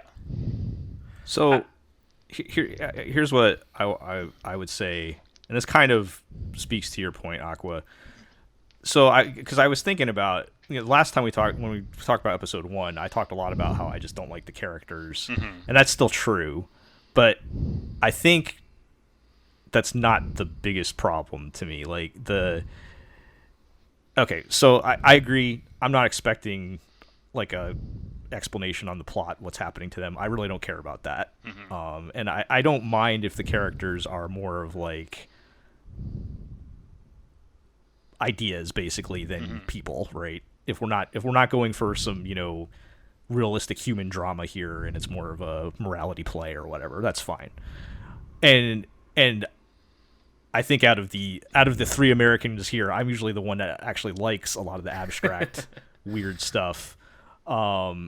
So my thing with that though is like, if you're gonna go that route, I expect you to have something to say then. Like if you want to just make like a clever, cool looking visual presentation type of thing, that's fine. For me, that's not enough to carry me for 12 episodes. I'm fine watching that for, an hour, but for me to be interested for like a 12 episode series, I need to have some kind of substance, whether it's some kind of, human drama or something, or some kind of, what is your message? Does Sonny Boy have a message yet? I don't know, and they might eventually. I mean, could you interpret the student council as some kind of commentary on the move toward authoritarian government over the past 5 to 6 years? Maybe. But like, I want it. If you're gonna take that route, I still want it to say something, and something that is gonna be meaningful or interesting. And they're touching on bits and pieces of that, but I don't know if they're going to do that or if they even want to. And if that's the case, then maybe it's just not the show for me. But like that's what I'm trying. That's like I'm expecting out of it and not getting it. And then when you throw on top of that, I hate the main characters, which is more of a that's more of a preference thing. Right? Yeah. That's more of a preference thing. But like I really don't like the sad sack MC and his magic girlfriend. But they kind of speak to that point too of like, okay, well, if you're gonna rebel against the system and not play by the rules, like what are you rebelling against, right? Like what is that saying? And I mean, we're only 2 episodes in, so maybe it's unfair for me to expect some kind of satisfactory direction from that. That's sort of my feeling on why I'm willing to give Sonny Boy like some more time to like develop. Is that like if this show does end up being a slow burn, like maybe it is eventually angling towards something like really interesting. I guess it's also like look, Shingo Natsume is a very talented director. I think some of this is probably also just like I'd like to give him a chance to like spread his wings here. See, like, and I don't want to totally discount the visual presentation and the creativity either, because I do think that's neat. Just for me personally, it's like that's not something that's going to carry me for 12 episodes. The thing I will say, however, is that the OP, or I think what is the OP of this anime is extremely good. Yes. I hope we can all universally agree on that. Yes. As I was telling Iro, Sonny Boy's OP sounds like the opening of a particularly dire filler arc in Naruto. Like meant as a compliment. And yes, that is intended to be a compliment. I mean, the like OG pre-time skip Naruto OPs are all jams, except for the first one. Yeah, that is a weird case where the first OP ended up being the worst. But yeah, like no, it's a real jam. It really has a lot of that fun. Like, and that is the part that I think that is why initially I was actually super excited for Sonny Boy, is because it very much had that like early 2000s like Asian kung fu generation, or like what do they call Jesus Christ, it's eluded my brain. God. Pornography? Sure, yeah, pornography, or like flow. Bump of Chicken, like Chicken, like, these like guys. that vibe of like OP that I'm just like deeply nostalgic for. And so like I was a little excited because I was like, oh man, if this is an anime that's gonna be about like early 2000s teen angst, I'm entirely here for it.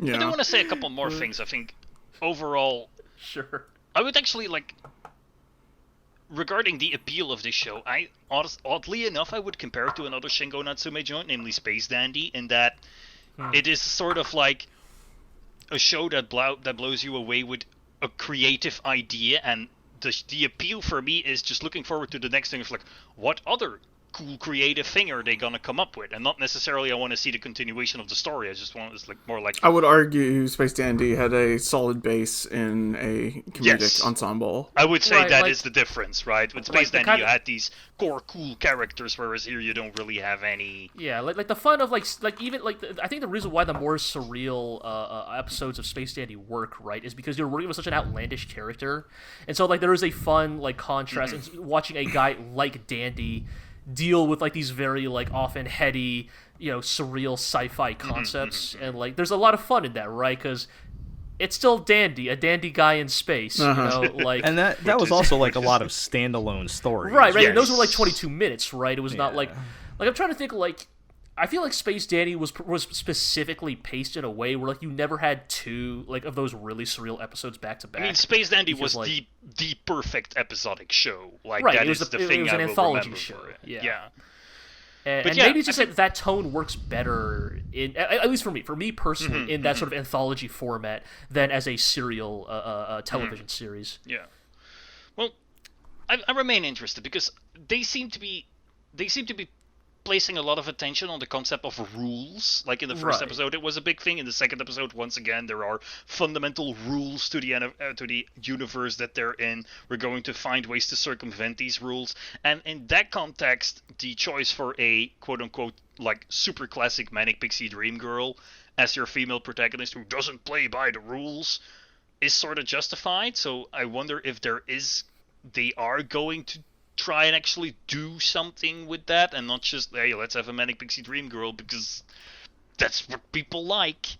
So I still Yeah. see a lot of potential, I think. I think that's fair.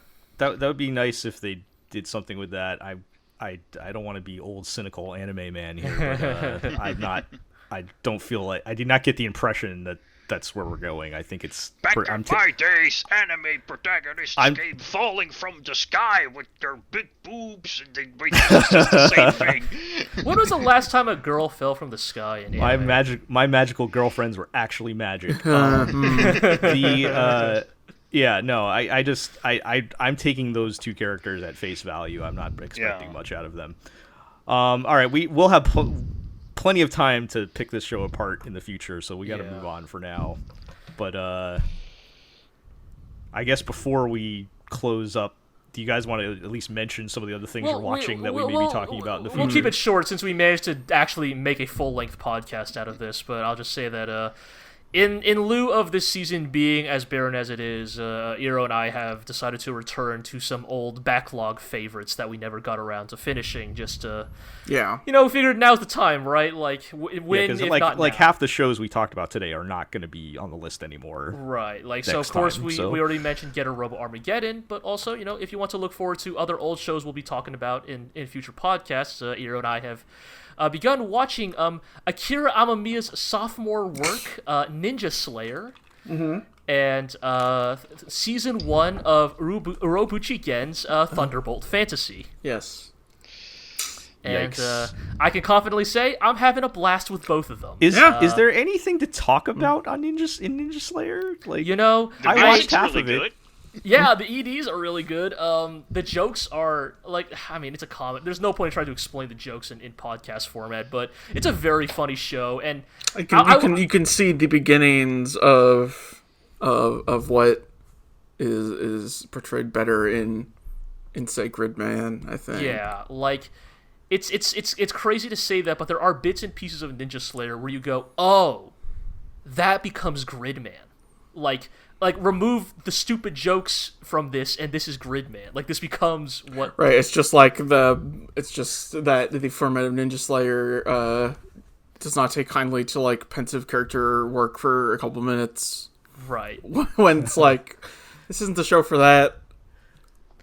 But yeah, and I will say this for when we have more time. But I will just say that if anything, if we have any commentary about Ninja Slayer, it will be about Ninja Slayer's like rather unique position in Trigger's production history, both in terms of who made it and when it was made, what projects it bookended, and there are some interesting things to be said about that show because of like our perception of it at the time when it aired versus being able to watch it now in hindsight, having seen where Trigger has gone in the time since Ninja Slayer.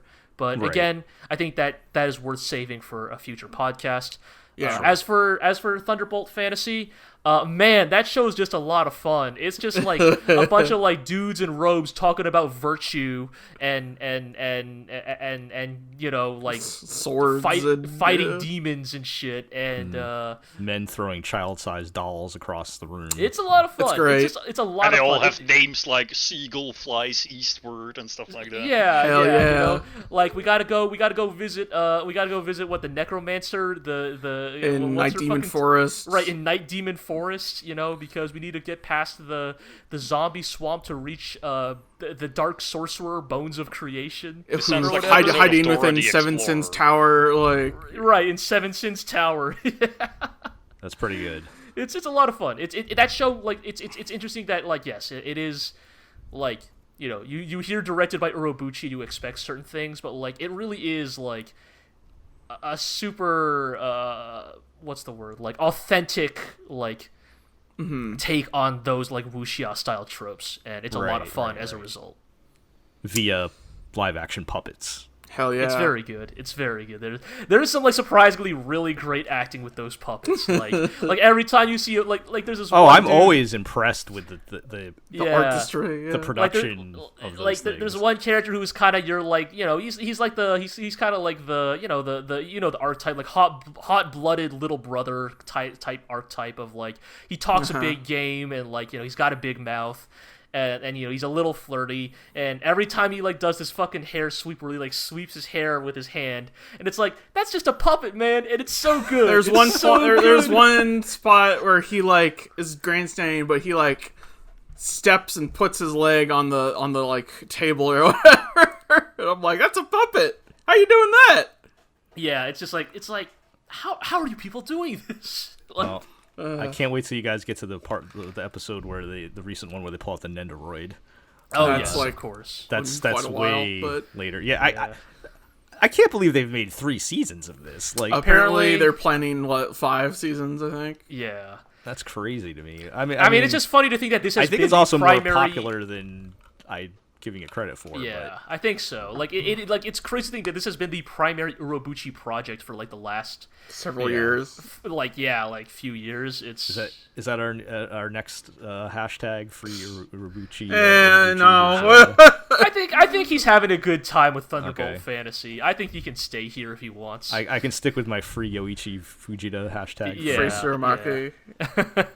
Yeah. But yeah, we could talk more about those later when we have more time and fewer shows to talk about. Indeed. I mean, technically, Suramaki's free now, right? We need to. Yeah, we need to close this thing up. All right. Well, that's going to do it then for this episode. Like I said, a lot of these shows are not going to be around next time, so we'll get into those. Hit the backlog. Maybe I'll find something on my backlog. I'm not sure what, but That should be the school project of this season. Everybody pick a backlog show. Everybody brings something from the backlog to talk about. Maybe I can get Gel to actually watch Bakano. Oh well, it doesn't legally exist anymore now, right? Yeah, Whatever. That means you are fully within your rights to download it. Yeah. Well, Is that how it works? Call it Okay. like a yep. GLORIO Summer School. There you go. That's what I'll Yeah, brand it as. basically. All right. So that's going to do it then for this episode. Our usual housekeeping. Check us out at theglorioblog.com, where you can read all of our first looks for these shows and all the other ones that we watched, including the Aqua rapping about Love Live. Keep showing it, And- baby. Yep, I'll keep selling it. And then you can follow us on Twitter at the GLORIO blog. You can subscribe to the podcast on iTunes, Google Play, Spotify, Amazon Music, Podbean, Stitcher, and you can check us out on YouTube, where you can subscribe to our channel, like, comment, whatever. Tell us, we're wrong about these shows, and whatever you want to do. It would all help us. So tell your friends, tell your enemies. And we'll catch everybody next time.